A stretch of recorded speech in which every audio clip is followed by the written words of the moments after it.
श्रीमद भागवत कथा संगीतमय ज्ञानयज्ञ सोहळ्यास प्रारंभ. पाहुयात सविस्तर वृत्तांत. प्रतिवर्षाप्रमाणे यावर्षी देखील श्री क्षेत्र बालाजी मंदिर राणीसारगाव तालुका गंगाखेड जिल्हा परभणी येथे आध्यात्मिक गुरु परमपूज्य विशालजी महाराज त्रिवेदी यांच्या सुमधुर वाणीतून दिनांक 4 जुलै 2025 शुक्रवारपासून श्रीमद भागवत कथेस प्रारंभ झाला आहे व दिनांक 10 जुलै 2025 गुरुवार रोजी सांगता होणार आहे.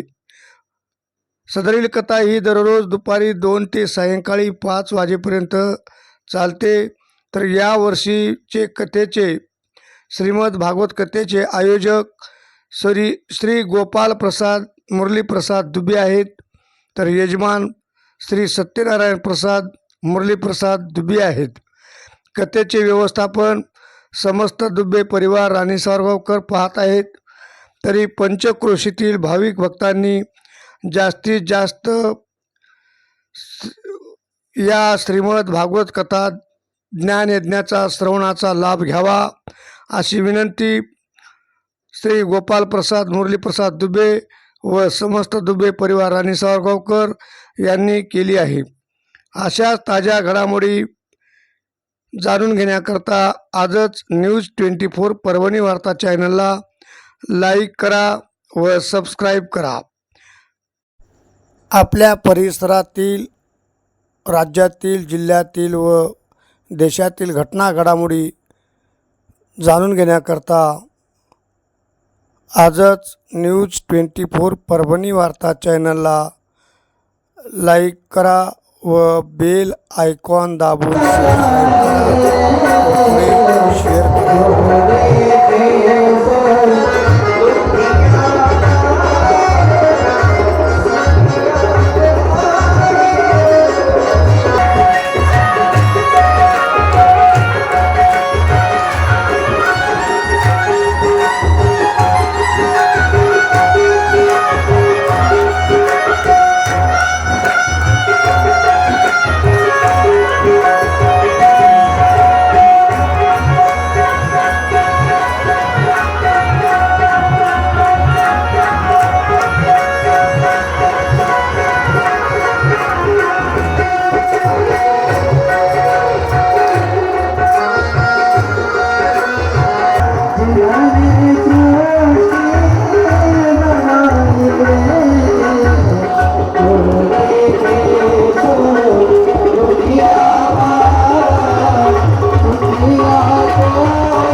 यहाँ पर आने के बाद में हमने क्या किया? हमने संसार से प्रेम किया, भगवान से नहीं किया. भगवान को भूल गए. हमारा कार्य क्या है वो करना भूल गए. हर व्यक्ति भगवान से यह वादा करके आता है कि मैं जब जन्म लूंगा तो केवल तेरी भक्ति करूंगा, तेरा नाम स्मरण करूंगा. लेकिन हमारा कार्य क्या है हम भूल गए. यहाँ पर आने के बाद में संसार में माता पिता भाई बंधु दादा दादी सब रिश्तेदारों में लग गए. मन को संसार में लगा दिया, भगवान से निकाल दिया. लेकिन ये बार बार हमको इस पृथ्वी तल पर आना न पड़े. पुनरपि जननम पुनरपि मरणम जठरे अग्नि जठरे शयनम, ये बार बार न करना पड़े. इसलिए मेरी भक्ति जो कर लेता है अवश्य उसके ऊपर कृपा होती है. करते हैं भगवान को याद करते हैं. बोलो गोपाल कृष्ण भगवान की जय. मनात भरली पंढरी जाईन म्हणते माही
आजचे बातमीपत्र संपले. पुन्हा भेटूयात पुढील बातमीपत्रात. नमस्कार.